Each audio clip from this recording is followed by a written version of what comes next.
klak. Silanto išbėgo ir panašu, kad užsilino ir nebėga. Bet turiu sliekų, jeigu ką, užsandarinsiu. Ant tokio lygaus švaraus tako. Ir reikės šaut slieką, tik tiek, kad dabar nesimato aiškiai, kur yra skylė. Tai vėl dapūsiu oro ir stebėsiu, pro kur šnipšė. Nu, surizikuosim dar važiuoti. Pripučiau, pamatavau slėgį 257, jeigu po kažkiek kilometrų slėgio bus mažiau, gerokai mažiau, vadinasi leidžia. Ir tada jau šaus. Vis dėlto šaunam slėgo, tik reikia tiksliai surasti skylutę ir į ją. O tai va. Tikiuosi, kad dabar laikys. Dasipučiu oro. Vingiuojam į priekį. Oi, kaip gražu. Šiandien yra 14 diena, 2 savaitės Alpėse. Ir atvedavo į tokias vietas.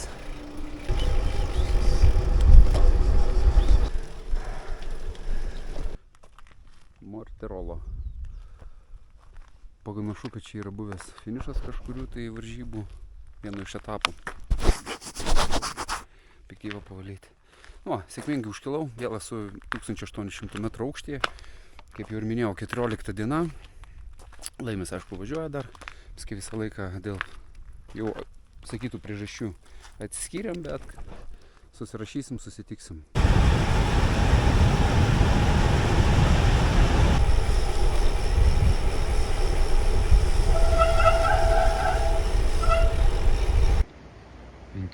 Rytas, vėl ryto buitekas, šiandien vėlinamės, jau beveik 8:30, o mes dar nesusikrovę.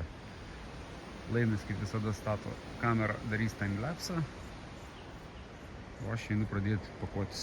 Problema, nes negalim nuvažiuoti Bormį, kelias yra pilnai uždarytas, vat stovi gelbėtojai, dviračiams griežtai draudžiama važiuoti. O jeigu nepasiekėm Bormio, tai negalim važiuoti link Stelvijo. Ir mums dabar į tą pusę ir kilsime į perėją link St. Moriso. Baigsis Italija. Nebuvo čia, matau, postelėje kažkas sėdi. 330 metrų. Praktiškai be sustojimų.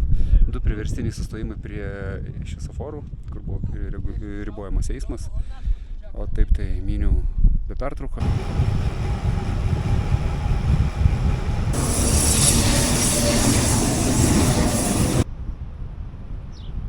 Kągi, esu Šveicarijoje, St. Moriso mieste. Laikas pavalgyti. Užėjau į parduotuvę, apsiprekinau, labai kukliai, taupiai. Kepta vištos kulšelė, bulvių salotos ir jogurtėlis. Sumokėjau 8,30 šveicariškų frankų, kas buvo 9,37 €. Tai kaip jums čia už 10 euriukų? Su 30 eurų per dieną būtų sunku praminti.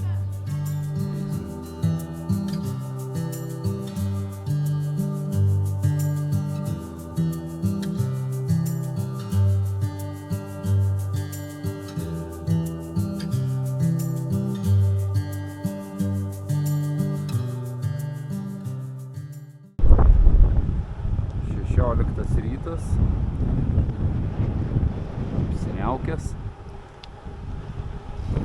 vėsokas, stovim pasislėpę po tiltu, atrodo, kad stovi didžiulis debesis virš Alpių ir lis visą dieną. Tai net nežinau, ką darysim, kiek mes čia.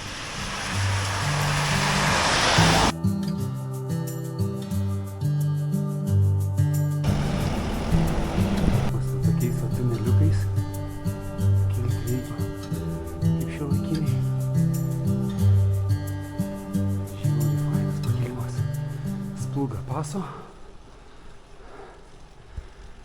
Kylam link Šveicarijos.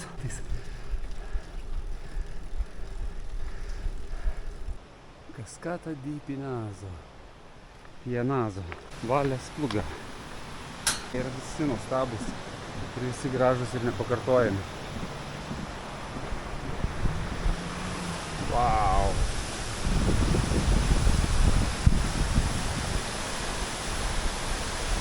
Prieš tai labai ilgą reportažą dariau, įjungiau kamerą ir pamiršau išjungti, nežinau, kiek ten prifilmavau. Apmaudu, nes labai daug kortelės sudeginu ir energijos. Na ką, panašu, kad privažiuoju vėl Šveicariją ir liksiu vėl be ryšio. Ir šį kartą jau ilgesniam laikui, kokiam 3-4 dienom greičiausiai. Galima matyti Italijos Šveicarijos vėliavas. Matos, Splūga paso įveiktas.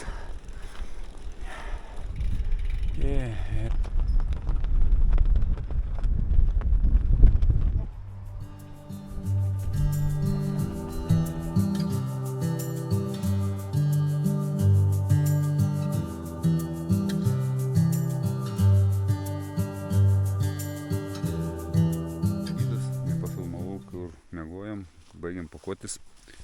Yra be 28, o Laimis čia miegojo. Tarp tokių pušelių. 2 km aukštį. Aš ten turėjau nusimetęs. Čia pat už pušelių eina kelias, bet jis nėra labai intensyvus, tai naktį iš vis nieks nevažiavo.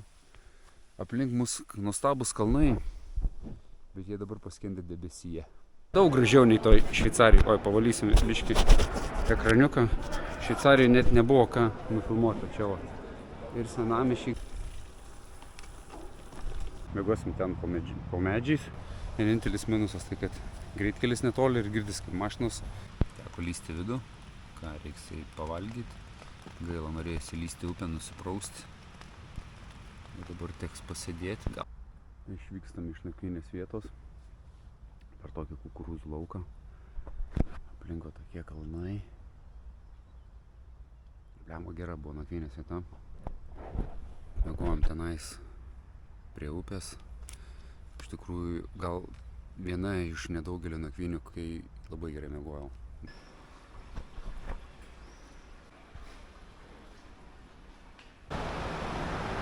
Žiauriai gerulis. Važiuojam į pasienio miestuką. Aš filmuoju. Važiuojam į Šveicų kraštą. Iš galo ateina sniegynas. Šalta, užsidėjom striukes, bus šalta leistis. Net ir kilt nebuvo labai šilta. Kokie vaizdai. Į maršrutą, į šalutinį kelią nuo pagrindinio. Vau, čia vaizdas, blemba, kas per vaizdas. Nežinau, kai mes čia važiuosim ir kur mes dėsimės. Ateina lietus, vėjas ir mums reikia važiuoti prieš vėją į tą pusę. Ir reikia kažkaip dingti iš miesto ir ieškoti, kur statyti palatkes.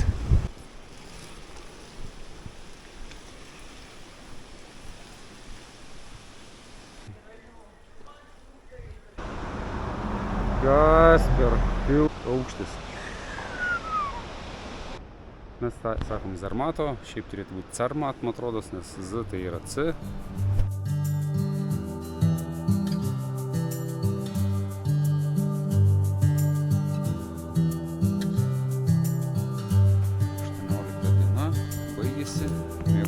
Neįprasto vietoj, ant tokio skardžio,